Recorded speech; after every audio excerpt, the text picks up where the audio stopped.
Fala pessoal, tudo bem com vocês? Bom, eu queria finalizar a nossa discussão sobre a solução da equação do calor com um exemplo numérico. E eu queria comparar esse exemplo numérico com a solução que a gente obteve. Bom, aqui é a nossa equação, as condições de contorno, como nós vimos, a condição inicial e a solução que nós encontramos, solução mais geral possível, sendo a soma daquelas funções UN que a gente tinha encontrado para a temperatura ao longo da barra. Lambda n, que aparece aqui no exponencial com relação ao tempo, ele é dado por C, a gente falou que era a difusividade dessa barra, e aqui eu coloco explicitamente a expressão para a difusividade, para essa propriedade que a gente falou, é função da condutividade, K, chamando de K, condutividade do material da barra, densidade do material da barra e calor específico do material da barra. Então, C ao quadrado é dado por essa expressão, C é a raiz, então, dessa expressão, e o lambda n que aparece aqui é C vezes nπ sobre L, como a gente tinha encontrado resolvendo a equação. Beleza? A gente vai para agora um exemplo em que eu digo que a função f de x, que é aquela distribuição de temperaturas no momento t igual a zero, né, no momento inicial, eu estou dando f de x como sendo 100 vezes seno de π sobre L x. Beleza? Quais outros dados que eu tenho? O comprimento da barra, de 80 centímetros. Aqui a condutividade, dada por 0,95 caloria por centímetro, vezes segundo, vezes grau Celsius. Rho, densidade da barra, 8,92 grama por centímetro cúbico. Calor específico, 0,092 caloria por grama grau Celsius. Beleza? Veja que se você dividir a condutividade, as unidades aqui da condutividade, pelas unidades de Rho, densidade, vezes calor específico, que eu obtenho? Essa caloria cancela com essa caloria, grau Celsius com grau Celsius, grama com grama, e aqui eu fico com centímetro quadrado, aqui corta esse centímetro quadrado, o que acaba sobrando é esse centímetro quadrado vai para cima e sobra só o segundo aqui. Fica a unidade da difusividade, fica centímetro ao quadrado, fica centímetro quadrado por segundo. E aí é importante a gente fazer essa verificação, até porque aqui as minhas unidades de comprimento da barra estão em centímetro. Centímetro ao quadrado cancela com o centímetro ao quadrado aqui, e segundo aqui cancela com o segundo aqui, e eu tenho a unidade de U sendo uma unidade de temperatura. Beleza? Então é importante fazer essa verificação, porque isso pode afetar nos seus cálculos. Você não transforma as unidades adequadamente, você acaba tendo uma função resultado aqui errada, né? Então, beleza. Se f de x é 100 vezes seno de πx sobre L, o que isso significa? Que a minha u de x de 0, no t igual a 0, tem que ser igual a 100 vezes seno de π sobre Lx. Ora, a minha u é esse somatório todo aqui. Para t igual a 0, eu perco a exponencial aqui, ela fica igual a 1.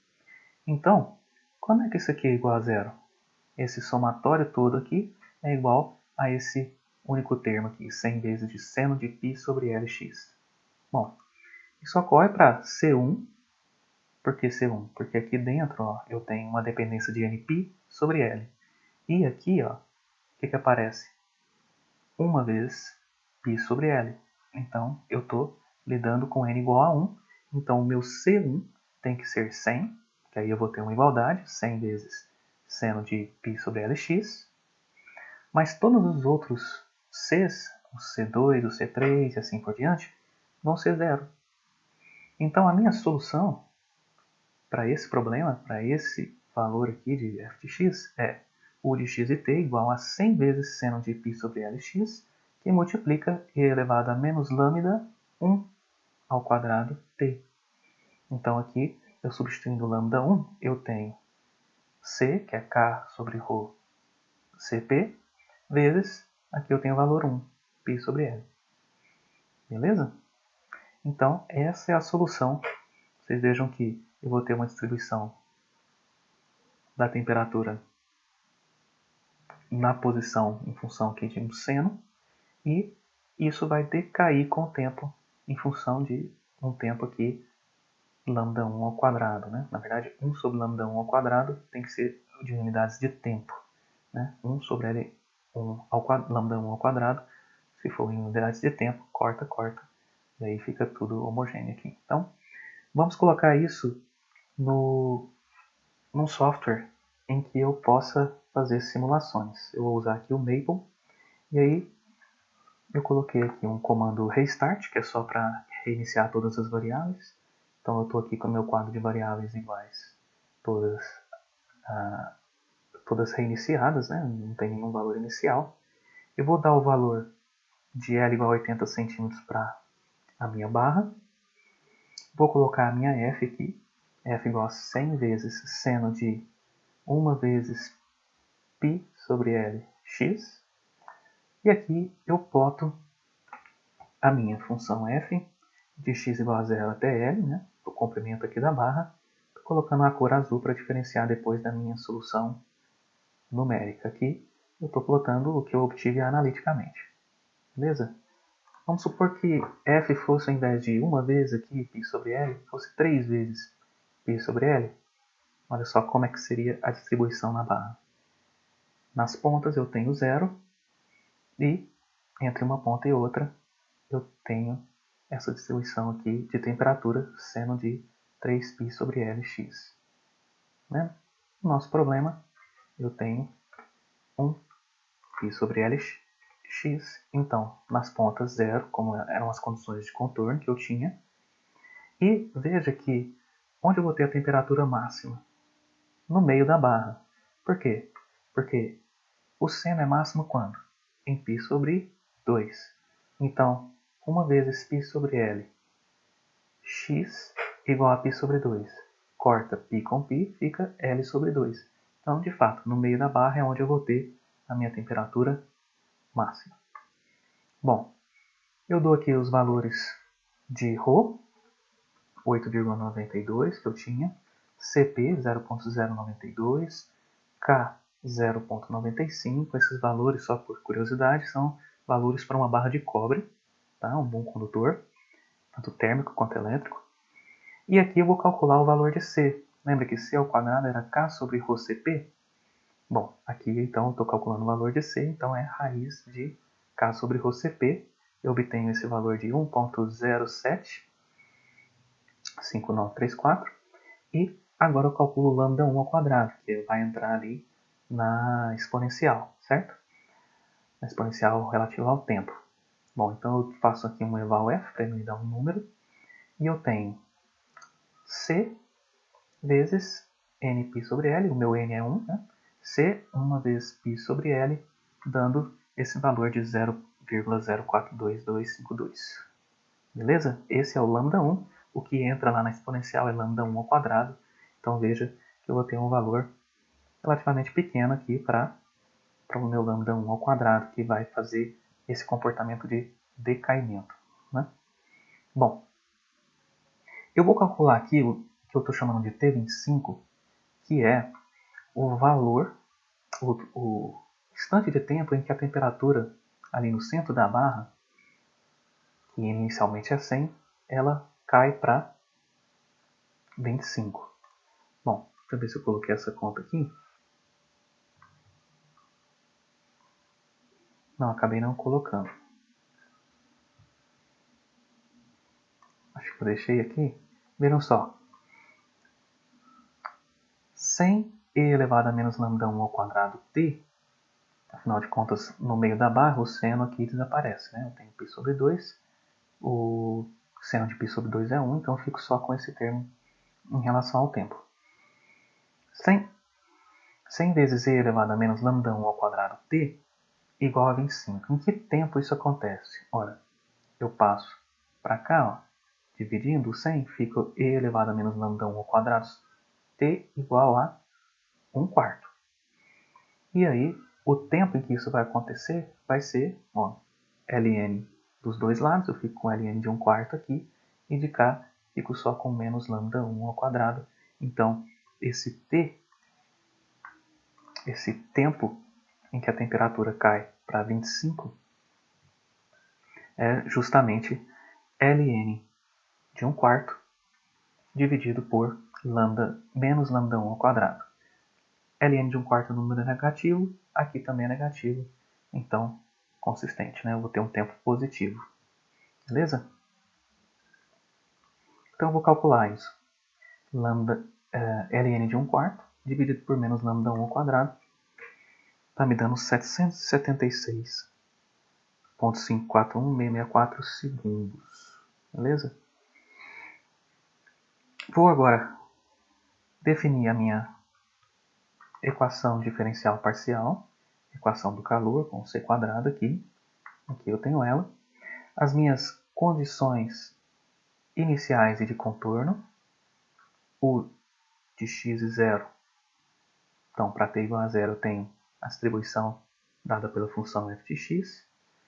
U de 0 e t 0, né, numa ponta da barra e na outra ponta, no L, também 0. Beleza? Aqui eu vou resolver, aqui numericamente, é um comando aqui do Maple, para eu resolver numericamente essa minha equação. E aqui um comando em que eu vou colocar para construir uma animação de 0 até o tempo em que eu quero aqui, que eu calculei como 776, que é onde a temperatura da barra, ali no meio da barra, vai para 25 graus Celsius. Começa em 100 e ela vai para 25 graus Celsius. E aqui eu vou fazer 50 frames nessa minha animação. Beleza? Então vamos ver como é que ficou. Aqui eu tenho o instante inicial.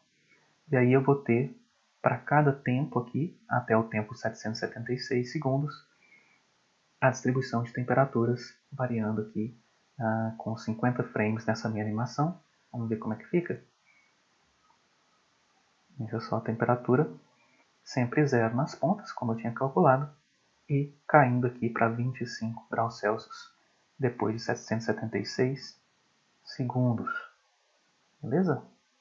Olha só, se eu coloco mais frames aqui, o que muda é só a velocidade da minha animação. Vou demorar um pouquinho mais para chegar. Né? Vou ter mais frames para ele me mostrar aqui nessa animação. Então dá uma visão boa do que acontece quando eu inicio ali a contar o meu tempo. Né? Vamos supor que eu quisesse que essa temperatura chegasse a 50. Qual que é o tempo? Bom, vocês lembram que aqui ficou 25 por 100, deu 1/4, né? Se fosse 50, seria 50 por 100, daria 1/2. Então, ln de 1/2 por menos lambda 1 ao quadrado. Vamos fazer isso? Vamos ver aqui. Ó, o tempo para que isso ocorra é 388,27. Então, vamos colocar aqui até 388,27 para minha animação terminar ali. Olha só. Eu vou ter, durante esse tempo da animação, a temperatura caindo até 50 graus Celsius. Beleza? Vamos agora ver a nossa solução analítica. Bom, a nossa solução analítica é 100 vezes seno de π sobre Lx, exponencial de menos lambda 1 ao quadrado, para t igual a 0. O que eu vou ter? Eu vou ter essa curva aqui, que é a curva inicial realmente. Né? Para t igual a 388, será que eu obtenho ali os 50 graus Celsius no meio da barra? Obtenho. Está consistente com a solução numérica. O que mais? Para ela chegar a 25 graus Celsius, 776. Para 776, eu coloco aqui no exponencial de menos lambda 1 ao quadrado t, eu vou ter os 25 graus Celsius. Beleza? Para t igual a infinito, o que acontece? Depois de muito tempo, essa exponencial aqui é negativa, ela vai para zero. Então, depois de muito tempo, a temperatura, vamos colocar aqui, por exemplo, 1500, ainda não chegou. Olha só, para t igual a 5.000 segundos, eu já tenho a temperatura na barra estabilizada igual à temperatura das pontas, né? Fazendo aí uma análise física do problema, né? Eu coloquei uma barra que tinha uma distribuição de temperaturas inicial, coloquei ela em contato aqui, por exemplo, com gelo nas duas pontas, a gelo em fusão, eu tenho ali 0 graus Celsius, e essa temperatura vai diminuindo com relação ao tempo até toda a temperatura da barra entrar em equilíbrio com essas temperaturas aqui das pontas. Então toda a temperatura na barra vai ser igual a zero para um tempo suficientemente grande. Beleza? Espero que vocês tenham gostado. Uma aplicação aí daquela solução da equação do calor. Se você gostou do conteúdo desse vídeo, se inscreva aí no canal, me ajude a compartilhar esse conhecimento, os vídeos do canal. Curta, comente se encontrar algum erro, a gente já comentou alguns errinhos aí que apareceram. Me ajude aí a espalhar esse conhecimento e bora estudar!